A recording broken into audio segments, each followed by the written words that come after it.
Hello everyone, आप सब कैसे हैं। मैं उम्मीद करता हूं कि बहुत अच्छे होंगे और अपनी पढ़ाई को बहुत अच्छे से कर रहे होंगे। मैं आकाश कुमार बढ़ाना आईसीटी वर्चुअल क्लासरूम में आपका बहुत बहुत स्वागत करता हूं मेरे प्यारे बच्चों।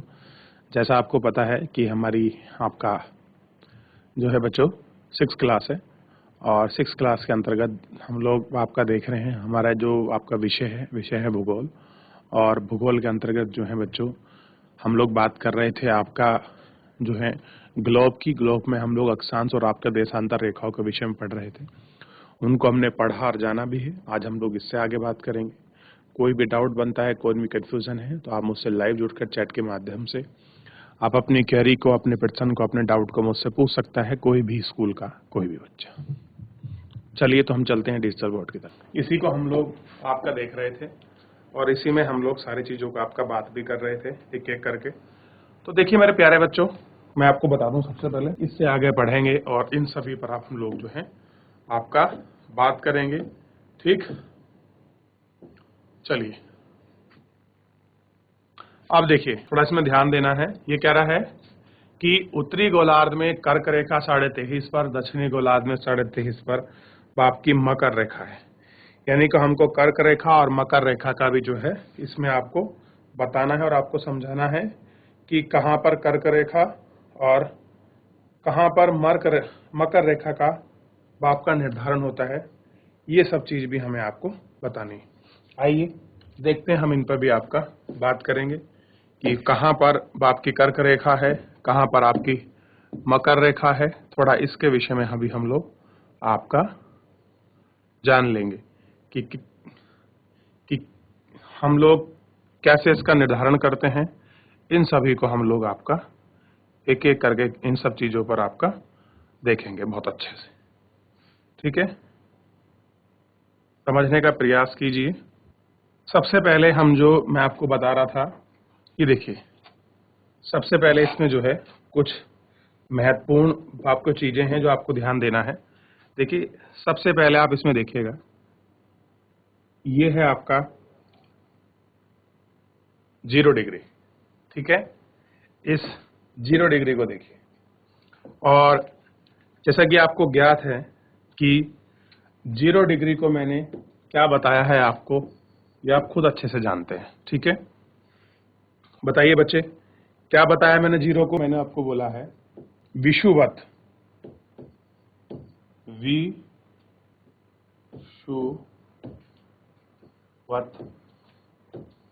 व्रत मैंने इसे बताया आप लोगों को।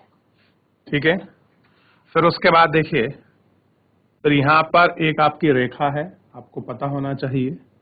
ठीक है, और ये कौन से गोलार्ध में है, उत्तरी गोलार्ध में। और कितने पे है, ध्यान दीजिए आप लोग अच्छे से।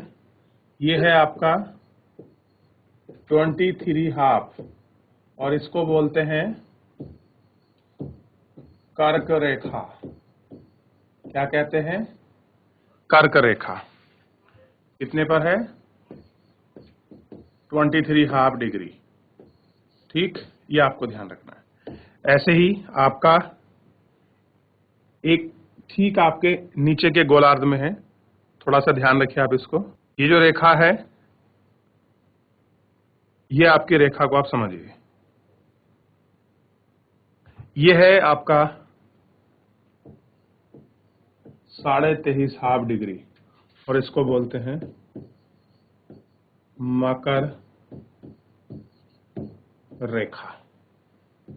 क्या बोलते हैं, मकर रेखा इसको कहते हैं। देख लिया बच्चों, मकर रेखा हम इसको बोलते हैं। ठीक, अब मकर रेखा के साथ साथ थोड़ा सा आप लोग ध्यान दीजिए। देखिए अब हम बात कर रहे हैं, थोड़ा सा यहां देख लीजिए और ये लाइन सेम आप यहां भी देख सकते हैं। ठीक है, देखिए दोनों दिशा में ये आपकी जो है बच्चों, ध्यान देना है आपको, ये जो है 66.5 डिग्री और ये भी 66.5 डिग्री है। और 66.5 डिग्री हम इसको क्या बोलते हैं, देखिए ये भी आपका 6.5 डिग्री पर आपका देखिए रेखा में, इसको बोलते हैं विषुवतीय वृत्त उत्तर। क्या बोलते हैं? विषुवतीय वृत्त रेखा। ठीक है,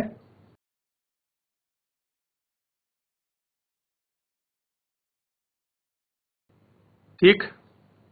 और थोड़ा सा ध्यान दीजिए, एक लाइन जो है कुछ इस प्रकार में आपकी यहां बनती है और एक लाइन यहां भी होती है। ये आपकी कहां होती है? ध्रुवों पर ही होती है। ये आपको ध्यान देना है। कहां होती हैं आपकी? ये आपकी ध्रुवों पर होती हैं।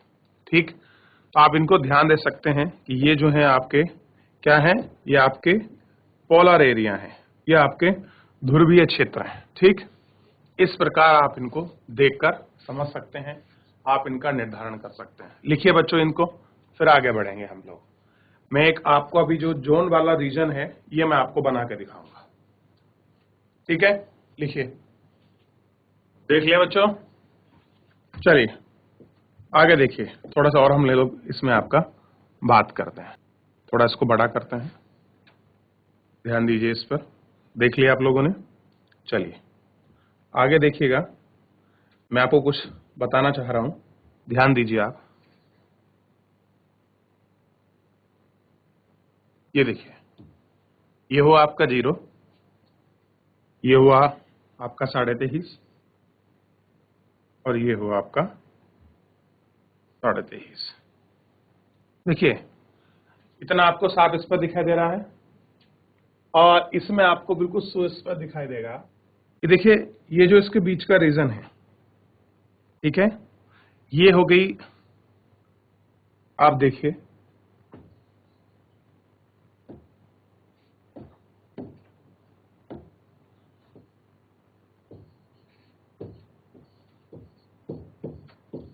कर्क रेखा, ये 0 पर आप देख सकते हैं विषुवतीय वृत्त,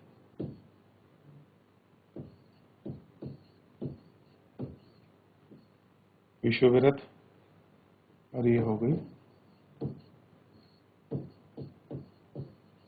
मकर रेखा। इसका 0 डिग्री, 23.5 और 23.5, ध्यान रहेगा इतना। अब देखिए, ये जो इसका बीच का रीजन होगा, ये पूरा रीजन, इस पूरे रीजन को लेकर मैं यहां से यहां तक की बात कर रहा हूं। ये जो रीजन होगा इधर यहां तक, ये पूरा क्षेत्र होगा आपका उष्ण कटिबंध। कैसा होगा? उष्ण कटिबंध होगा, ये इसके बीच का रीजन। ठीक है, आगे देखिए, और ऐसे ही एक लाइन यहां होगी। ठीक है, ध्यान दीजिए इसका पूरा, इस पर जो ये हमारी लाइन होगी बच्चों पूरा, जिसके हम लोग बात कर रहे थे कि जो हमारा आपका निर्धारण है आपका रेखा का, हमारी जो आपकी विषुवत रेखा है, कर्क रेखा और मकर रेखा, तो इसके बीच में आपको बता रहा था। देखिए जैसे मैंने पहले आपका निर्धारण किया था अक्षांश रेखाओं का, देशांतर रेखाओं का, उनको मैंने आपको देखा था, इनको बताया था। तो इसी प्रकार क्या होते हैं, कुछ आपके जोन बनते हैं। ठीक है, क्या बनते हैं? जोन, उनकी हम लोग आपका बात कर रहे हैं। तो सबसे पहले उष्ण कटिबंधीय जोन को देखिए। ठीक, कोई भी अगर डाउट बनता है तो आप इसमें मुझसे पूछिए और देखिए मेरे प्यारे बच्चों। अब ये क्षेत्र है तो ये बनेगा क्षेत्र आपका ठंडा होगा, क्योंकि इस क्षेत्र में जो रीजन है आपका कहां तक, और मैं बात कर रहा हूं आपका, देखिए 66.5 हाफ।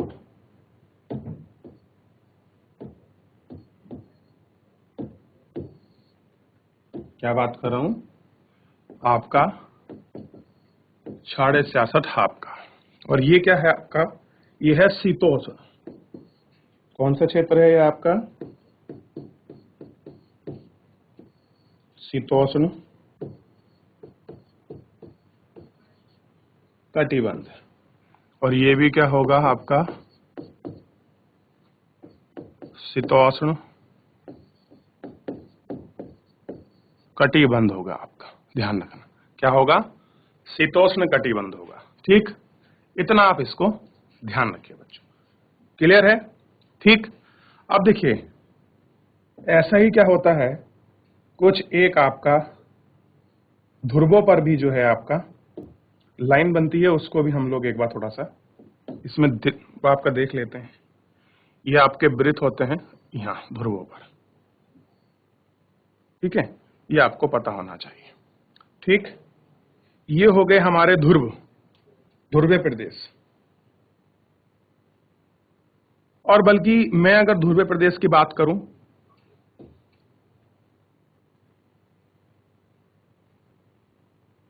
अगर मैं इसकी बात करूं आपका ध्रुवीय प्रदेश की, तो देखिए थोड़ा सा आपको समझना चाहिए इसमें और देखना चाहिए कि ये जो रीजन होगा, ये सारा रीजन, ये आपका शीत होगा। शीत मतलब ठंडा, क्योंकि यहां आपकी क्या पड़ती है, हमेशा बर्फ पड़ती है, तो ये क्या होगा आपका शीत होगा। ठीक, ये थोड़ा सा आपको ध्यान देना है, क्या होगा आपका शीत होगा। ठीक है ना बच्चों, ध्यान दीजिए।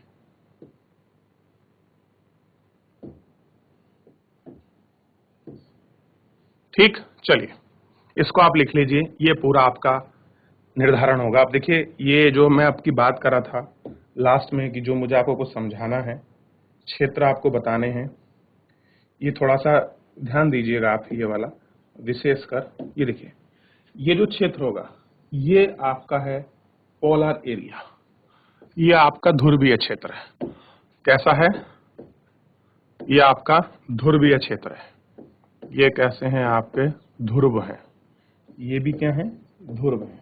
आप देखिए दिशा के साथ हैं तो ये दक्षिण हो जाएगा, क्योंकि आपका दिशा का निर्धारण है, और यहाँ क्या हो जाएगा आपका उत्तरी हो जाएगा। ये आपको ध्यान देना, ठीक है। चलिए तो इन पर अपना फोकस रखिएगा, इनको अपना ध्यान रखिएगा, तो आप इसको एक बार अच्छे से अपना कॉपी कर सकते हैं। कॉपी करिए बच्चों, फिर हम लोग आगे बढ़ेंगे।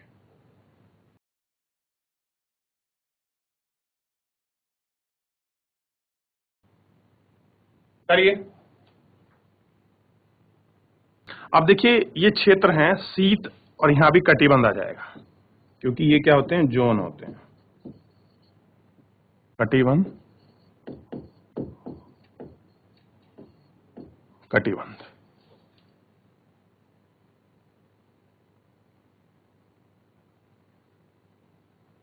ध्यान रहेगा इतना।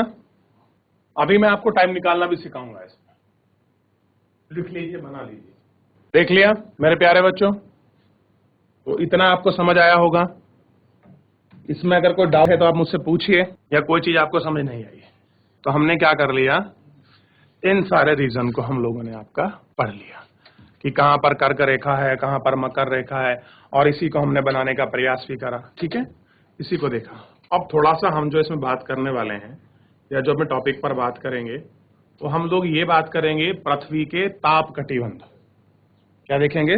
पृथ्वी के ताप कटिबंध। इनको पढ़े भी हैं, इनको देखे भी हैं, तो आप इन पर ध्यान भी रखना मेरे प्यारे बच्चों। ध्यान दीजिए आप लोग इसमें अच्छे से। देखिए पृथ्वी के ताप कटिबंध, कर्क रेखा और मकर रेखा के बीच सभी अक्षांशों पर सूर्य जो है दोपहर में एक समान ठीक क्या होता है, ऊपर होता है। अब बिल्कुल ठीक आपके बीच में है, ऊपर है, इसीलिए तो आप आपका देख सकते हैं बच्चों कि जब इन दोनों रेखाओं के आपके बीच में होता है तो यहाँ क्या है, इसलिए अत्यधिक आपके सूर्य की लाइट पड़ती है। क्या पड़ती है? सूर्य की लाइट पड़ती है, और यहाँ क्या मिलती है, इनको हीट मिलती है और उष्मा मिलती है। इसलिए हम क्या बोलते हैं क्षेत्र को, उष्ण कटिबंधीय जो आपका क्षेत्र है, प्रदेश है, इनको कहा जाता है। कर्क रेखा तथा मकर रेखा के बाद किसी भी अक्षांश पर दोपहर का सूर्य कभी भी सिर के ऊपर नहीं होता।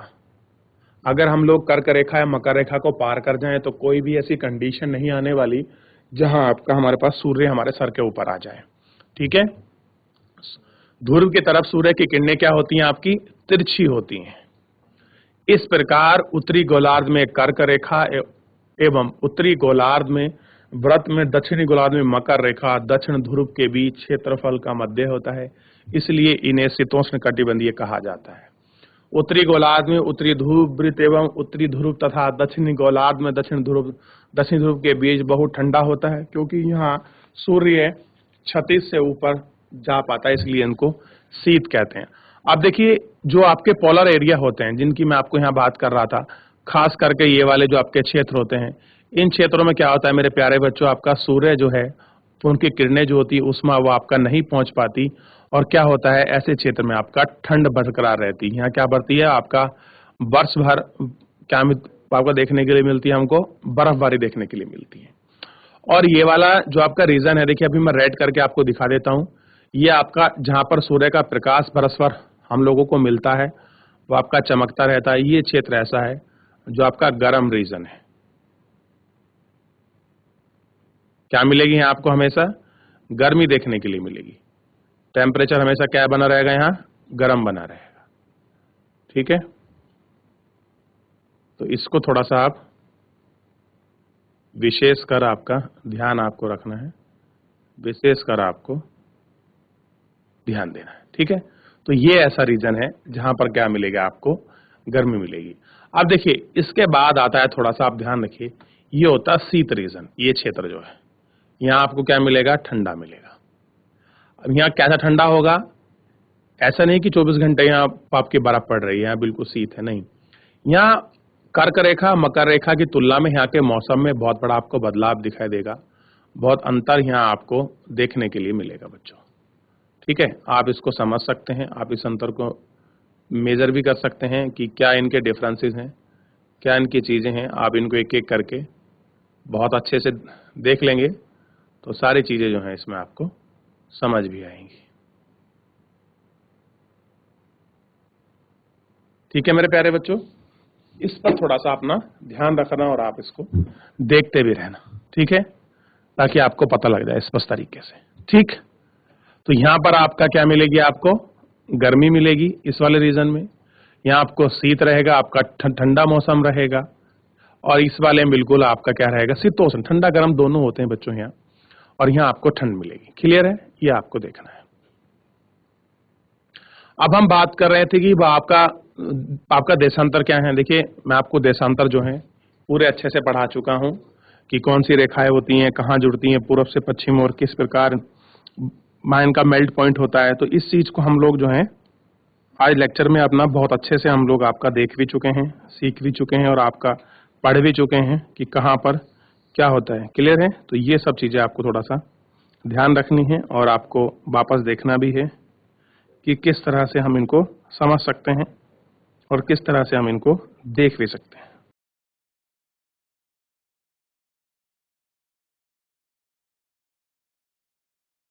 अब देखिए, ये मैंने आपको 0 डिग्री पहले भी बताई थी। ठीक है, इसको समझिए, ये 0 डिग्री मैंने आपको बनाकर भी दिखाई थी। ठीक है, मैं आपको फिर अभी अक्षांश और आपको देशांतर रेखाएं द्वारा एक बार आपको बनाकर क्या है आपका दिखा दूंगा, ताकि आपके पूरे जो है स्पष्ट तरीके से आपको सारी चीजें बहुत अच्छे से आपका समझ आ जाएं। और ये थोड़ा टाइम स्टैंडर्ड का है कि हम कैसे किसी देशों का आपका टाइम ज्ञात कर सकते हैं, ये हम लोगों को इसमें देखना है। इसको देखिए, फिर मैं आपको कर्क रेखा और आपको मकर रेखा द्वारा एक बार सिखा दूंगा। देखिए इसको मेरे प्यारे बच्चों, आपके सामने है।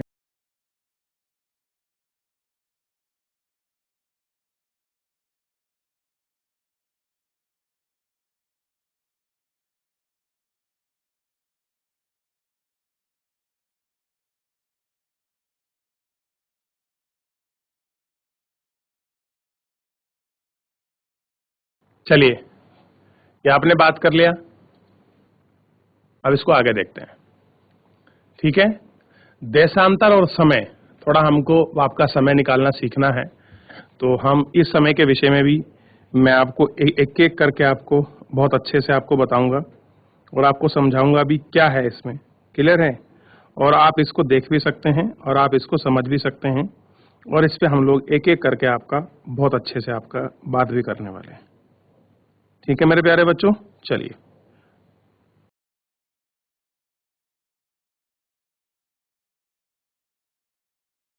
चलो आगे देखते हैं थोड़ा सा। अब देखिए बच्चों, देशांतर अगर हम बात करें आपका समय की, और हम इस पर अपना फोकस करें तो मैं आपको टाइम निकालना सिखा सकता हूँ। देखिए कैसे निकालते हैं, ध्यान दीजिए, क्योंकि हम लोग टाइम निकालने के ऊपर बात कर रहे थे। तो टाइम निकालने में सबसे पहले आपको सारी चीजें पता होना चाहिए। अक्षांश जो आपके देशांतर वगैरह हैं, इन सभी का नॉलेज आपको होना चाहिए, क्योंकि हम पढ़ चुके हैं, तो ऐसा तो कुछ नहीं है कि आप नहीं जानते होंगे। देखिए सबसे पहले आपको ध्यान देना है, जो हमारी पृथ्वी है क्या करती है बच्चों, 24 घंटे में क्या करती है, 360 डिग्री घूमती है। ठीक है, 360 घूमती है, तो एक आवर्स में कितना घूमेगी, 360 डिग्री अपॉन 24। क्लियर है। तो एक घंटे में निकल के आया कि वह 15 देशांतर आपका चेंज करेगी एक घंटे में। इतना आपको ध्यान रखिए, 15 देशांतर, यानी कि 4 मिनट में आपका क्या कर लेगी, एक देशांतर को पार कर लेगी। क्लियर है, ये आपको पता होना चाहिए। ठीक, ध्यान रहेगा इतना। अब देखिए, मान लीजिए आपका पूर्वी दिशा में 15 आपका देशांतर पर है, 15 देशांतर, ये रहा, ये आपकी पूर्व दिशा हो गई और ये आपका पश्चिम दिशा होगी। मान लीजिए यहां पर आप खड़े हैं, ये आपका 15 डिग्री है, तो 15 गुणा 4 यानी कि 15 चौका 60, और ईस्ट में है, किधर है, पूर्व में, तो कितना बजा होगा दोपहर का, यहाँ आपका समय देखेंगे तो 1 बजा होगा, क्योंकि टाइम हम लोग यहाँ से शुरू करते हैं। ठीक है, इस प्रकार से आप इनको ज्ञात कर सकते हैं। और बहुत सारी चीजें हैं जो मैं आपको इसमें बताऊंगा और आपको समझाऊंगा। आप फिलहाल जो है आज के लिए इतना लिखिए, क्योंकि कल हम इसको बहुत अच्छे से आपका विस्तृत में आपकी चर्चा करेंगे। फिलहाल ये लिख लीजिए इसका। ठीक है बच्चों, बाकी हम आगे बढ़ेंगे। मैं आपको देशांतर रेखाएं और ये सारी रेखाएं आपको बनाना सिखा देता हूँ। ठीक है, चलिए एक बार इसको कॉपी करें फटाफट।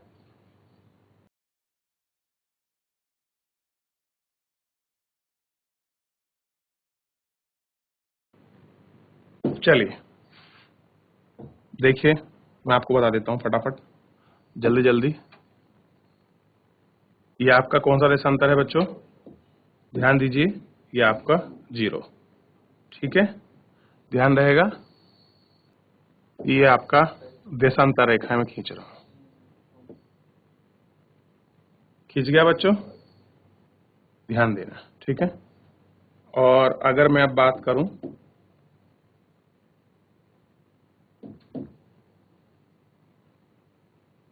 ये अक्षांश रेखाएं खींच जाएंगी।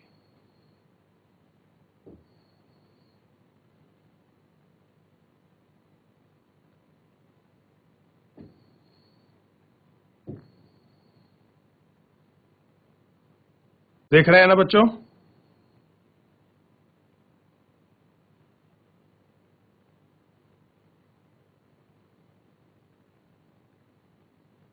देख लीजिए इस तरह से बनता है। तो मेरे प्यारे बच्चों, आज हमने इस लेक्चर को बहुत अच्छे से आपका देख लिया। अक्षांश रेखाएं, देशांतर रेखाएं हमने देख लिया। हम इसका फाइनल टच जो है कल आपका समय निकालने का हम लोग आपका देख लेंगे, फिर उसके बाद हम लोग इसके प्रश्न उत्तरों को करेंगे और चैप्टर हमारा पूर्णतः समाप्त हो जाएगा। आप लोग रिवीजन करिए, पढ़िए। कोई चीज़ आपको समझ नहीं आती है तो मुझसे लाइव जुड़कर चैट के माध्यम से आप अपनी क्वेरी को, अपने प्रश्न को मुझसे पूछते रहिए, कोई भी स्कूल का कोई भी बच्चा। चलिए, धन्यवाद।